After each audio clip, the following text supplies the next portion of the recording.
This is a radiological defense operations room, a nerve center for survival, which we hope we will never have to use. But since war could come, this room is ready, and so are others throughout the country.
Radio. Louisville, 740 Zebra, thanks. 5 megaton producer. The USA, almost 3.5 million square miles. And at the other end of our scale of size, tiny dust-like particles. They too have a name. And the name is fallout, radioactive fallout. A large-scale nuclear attack on the United States could produce a patchwork pattern of fallout covering 2/3 of the nation. More than 2 million square miles in a single day. In this 2 million square miles, more than 100 million people living well beyond the destructive range of blast and heat could be subjected to dangerous or deadly amounts of radiation from fallout.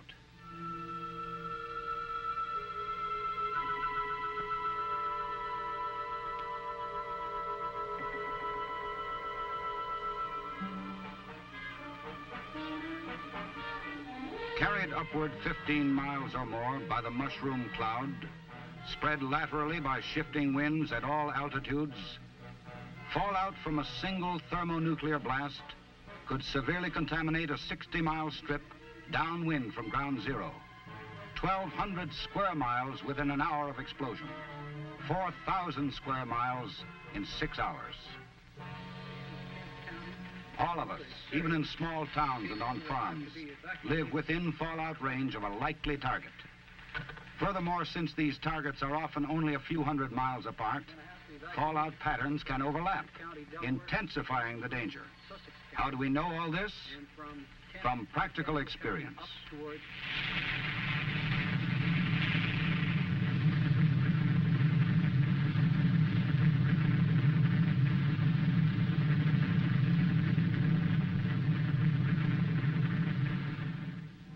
A thermonuclear test in the Pacific in 1954 produced a highly contaminated area 20 miles upwind and 220 miles downwind, with a variable width up to 40 miles, large enough to reach from Washington, D.C. to New York City, along the densely populated eastern seaboard. In this 7,000 square mile area, there would be enough radioactivity to threaten seriously the lives of all who failed to take shelter before fallout arrived. Let's look at it in another way. Let's assume that industrial St. Louis were hit by a weapon with the explosive equivalent of millions of tons of TNT. Depending on winds, fallout could extend 40 miles into southwest Illinois in an hour, to Terre Haute, Indiana, 150 miles to the east in 7 hours, and to Wheeling, West Virginia, another 325 miles within 24 hours. Total drift, more than 500 miles.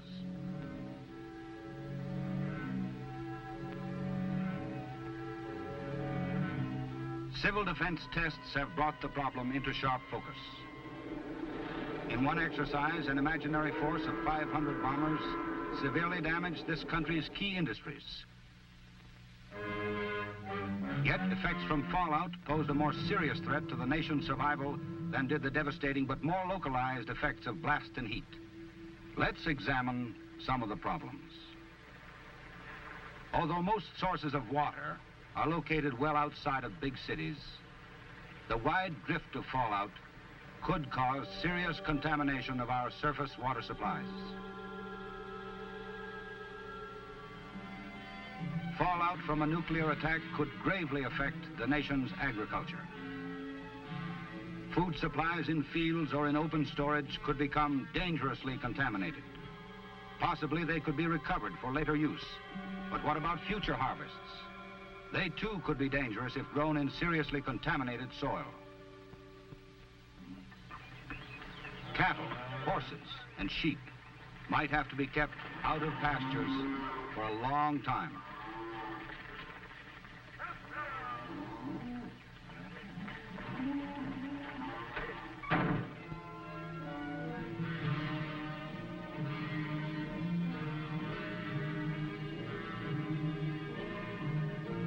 In short, fallout from nuclear attack would threaten us with thirst and famine, as well as with sickness and death from direct radiation.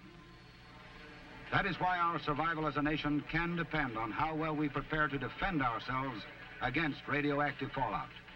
And there is a defense against fallout. Before we examine our radiological defense programs, let's take a look at the basis of the problem. As every youngster learns today, there is nothing new or mysterious about radiation. A Roentgen, which we call an R, is a standard unit for measuring radiation. In an average lifetime, a human being is exposed to perhaps a dozen Roentgens. This exposure comes from natural radioactive elements in the Earth and cosmic rays from outer space. The human body withstands continued exposure to small radiation doses. It is when the rate of delivery is high, or the total dose in a short period is large, that recovery cannot keep pace with damage. Exposure of the whole body in a short time to 600 or more Roentgens of radiation will almost certainly be fatal. People receiving 200 Roentgens or more in a short period of time will get radiation sickness. Those receiving 600 or more in a short period of time will die. For your protection, shelter is the answer, since highly dangerous doses can be produced by fallout radiation. This is what happens. 3, 2, 1. Fire!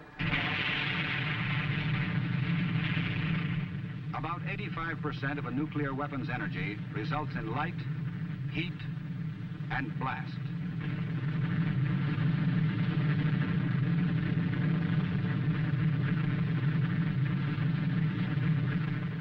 But 15% of the released energy is radiation. This is of two types. The first, initial radiation, is emitted from the fireball shortly after detonation. Since for large weapons it generally does not spread beyond the blast area, initial radiation is of minor concern in the overall problem of radiological defense. It is the second type, residual radiation, that creates the fallout problem. Its production can be described simply. When countless billions of atoms in a large megaton weapon are blasted apart, hundreds of pounds of highly radioactive material are produced. When such a bomb bursts at or near the ground, tens of thousands of tons of earth and debris are carried as high as 15 miles in the mushroom cloud. This tremendous cloud becomes a floating carrier, which drops tiny radioactive particles back to Earth. Where these particles land depends on a combination of three factors. One, their shape and size. Even the largest may be no bigger than a single grain of sand. 2, the height to which the radioactive cloud rises. And 3, the direction and speed of winds at various altitudes. Fallout deposit resulting from the combined effects of these conditions is generally divided into 3 categories: close in, intermediate, and delayed. Close-in fallout usually settles within a few hundred miles of the burst and reaches the ground within 10 to 20 hours. It is made up of the heavier particles in the cloud.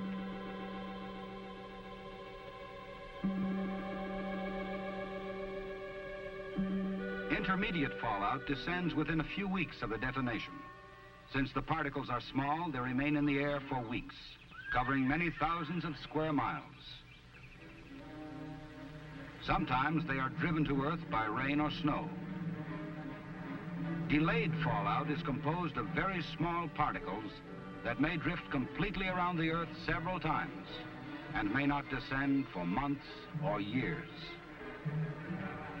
Radiological defense personnel, RADEF personnel for short, are primarily concerned with close-in fallout. As you can see, close-in fallout is our real problem in radiological defense. And the problem becomes even more complicated because the speed, range, and direction of fallout depend upon ever-changing wind and weather conditions. Large particles fall fast and land relatively near ground zero. Smaller particles fall slowly, land further away. Winds, which vary at all altitudes and seasons, affect the pattern of these deposits. With winds variable at different altitudes, the spread of fallout will result from the effects of all winds acting upon it. For this reason, radiological defense officers cannot use surface wind direction alone as a basis for forecasting fallout.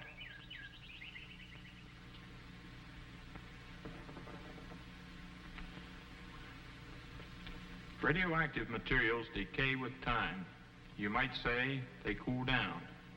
After all fallout is down and radiation has been measured, knowledge of decay rates permit estimates of how hot it will be days and weeks later.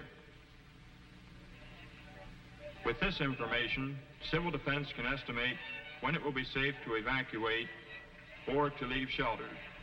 Remember this rule of thumb. There is a 10-fold decrease in radiation rate for every 7-fold increase in time after detonation. For example, a level of 1,000 R per hour at 1 hour after the explosion would be reduced to 100 R per hour 7 hours following the explosion.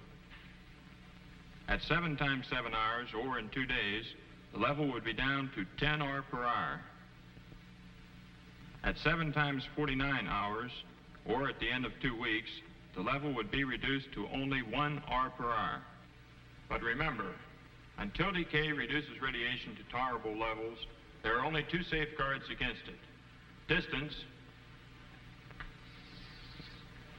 that is evacuation to safe areas, or mass,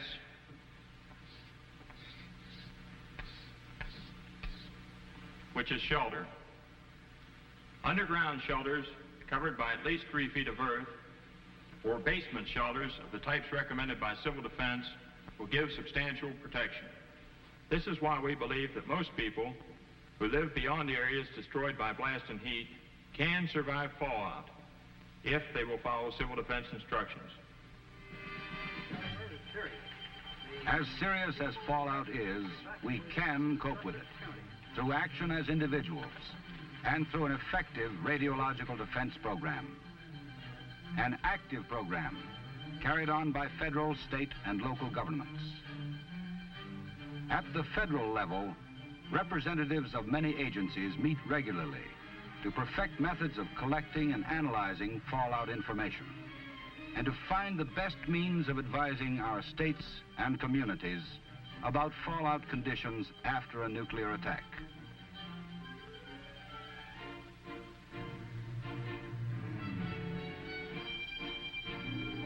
An important part of the radiological defense program is a series of monitoring networks stretching across the country. A combined system of federal, state, and local stations, thousands in all, which will gather information on radiation levels as soon as fallout begins to spread downwind.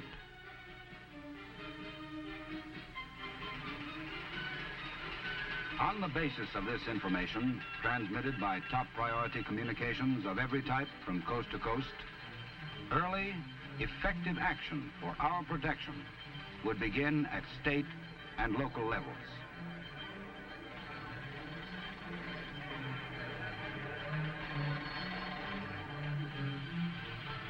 In some cases, evacuation.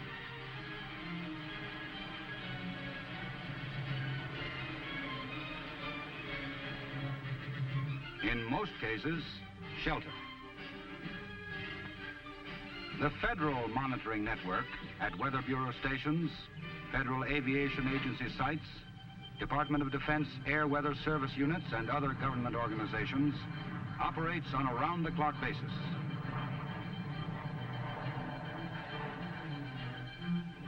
At every level of government, radiological defense units are being equipped and trained to act.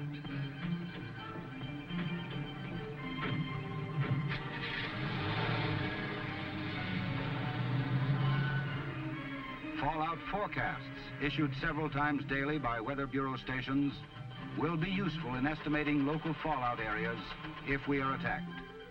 Certain stations gather weather information that is processed to give an estimate of the areas in the nation where fallout could be expected.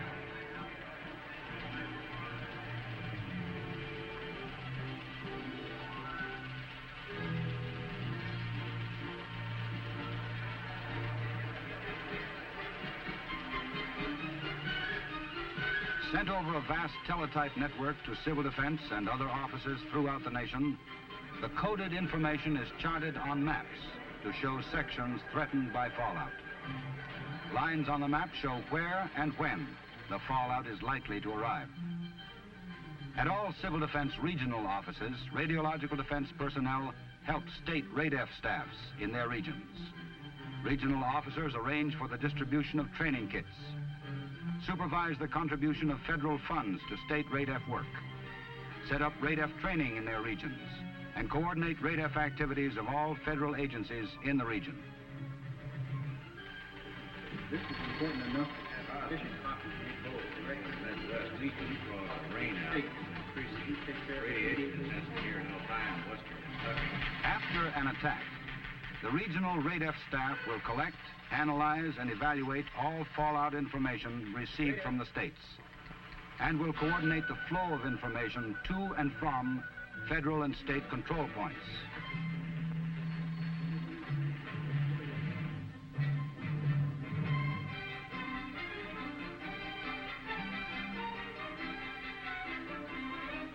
The state RADEF people will use both ground and aerial monitoring units to make broad statewide surveys.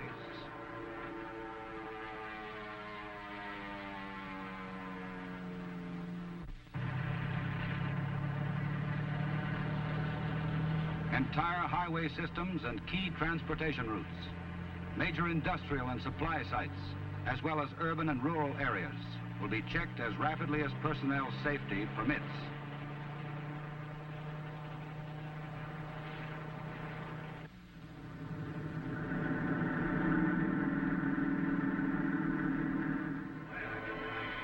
The state RADEF unit also maintains working maps. It plots and correlates data, analyzes reports. By transmitting its summaries, it links regional and local offices. But it is at the local government level that radiological defense will be on an immediate, down-to-earth basis.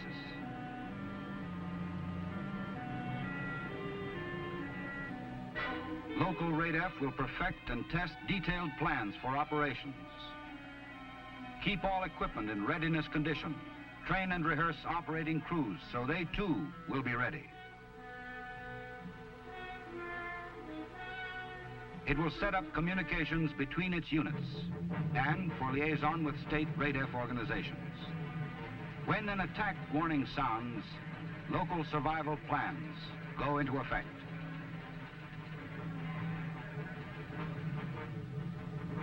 Monitors will report to their stations. The public will be advised to take shelter or evacuate.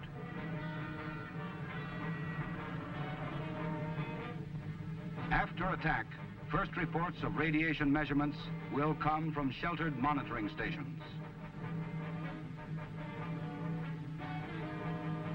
As soon as radiation levels permit, police, firemen, highway maintenance men, conservation officers, everyone trained to use survey meters will begin the vital work of getting detailed data to control centers.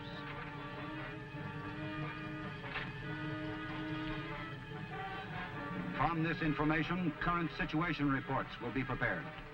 Using these reports, RADEF officers can answer urgent questions raised by local authorities. Can short survival missions be undertaken? Is our water safe? What roads are safe? Are feed, livestock, and crops contaminated? When can emergency teams begin decontaminating and reclaiming property?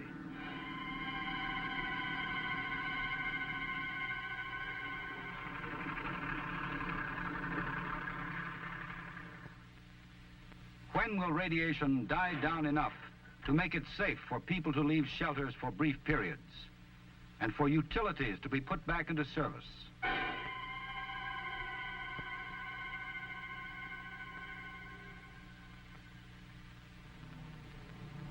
Survival of whole communities can depend on the accuracy of answers given to these questions.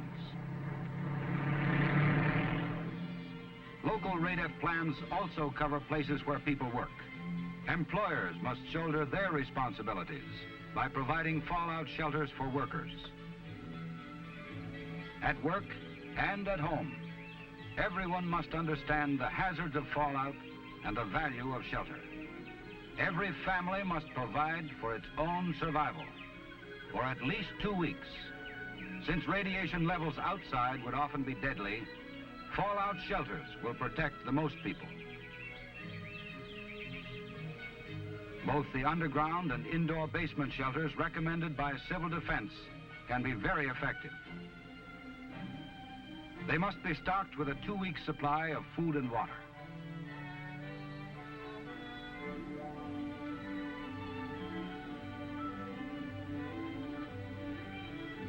First aid supplies, flashlights, and a battery radio with Conelrad frequencies 640 and 1240 clearly marked on the dial should be included.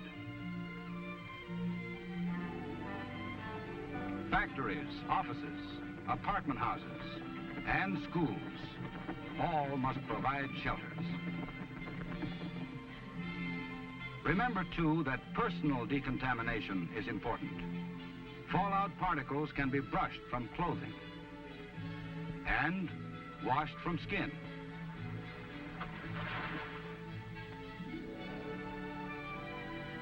All in all, a big program. Some of it in being, some under development.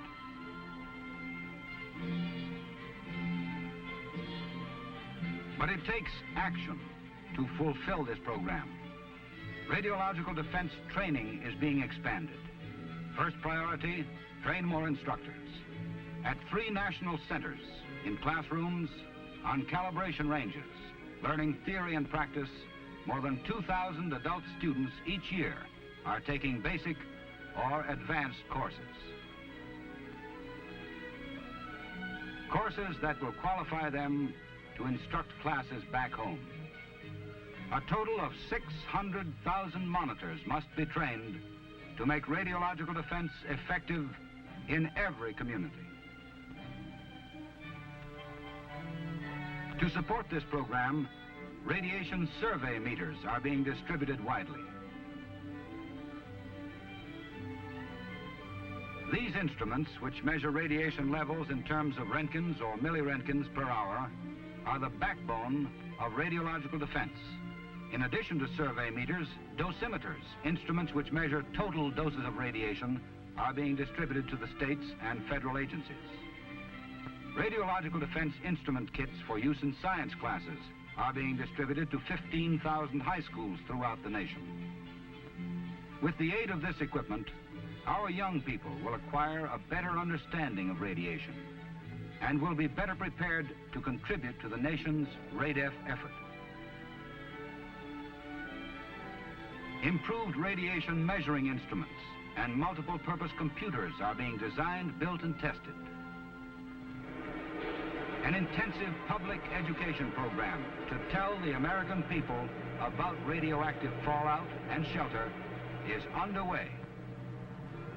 For it is an informed public that will mean the difference between success and failure in meeting this threat.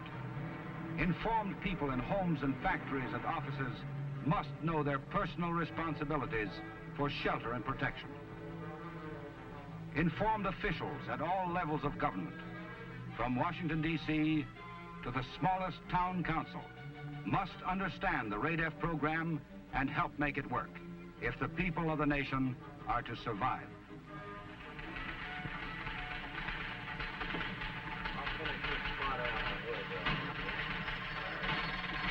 RADEF, Charleston, West Virginia, 20KC 0900, check.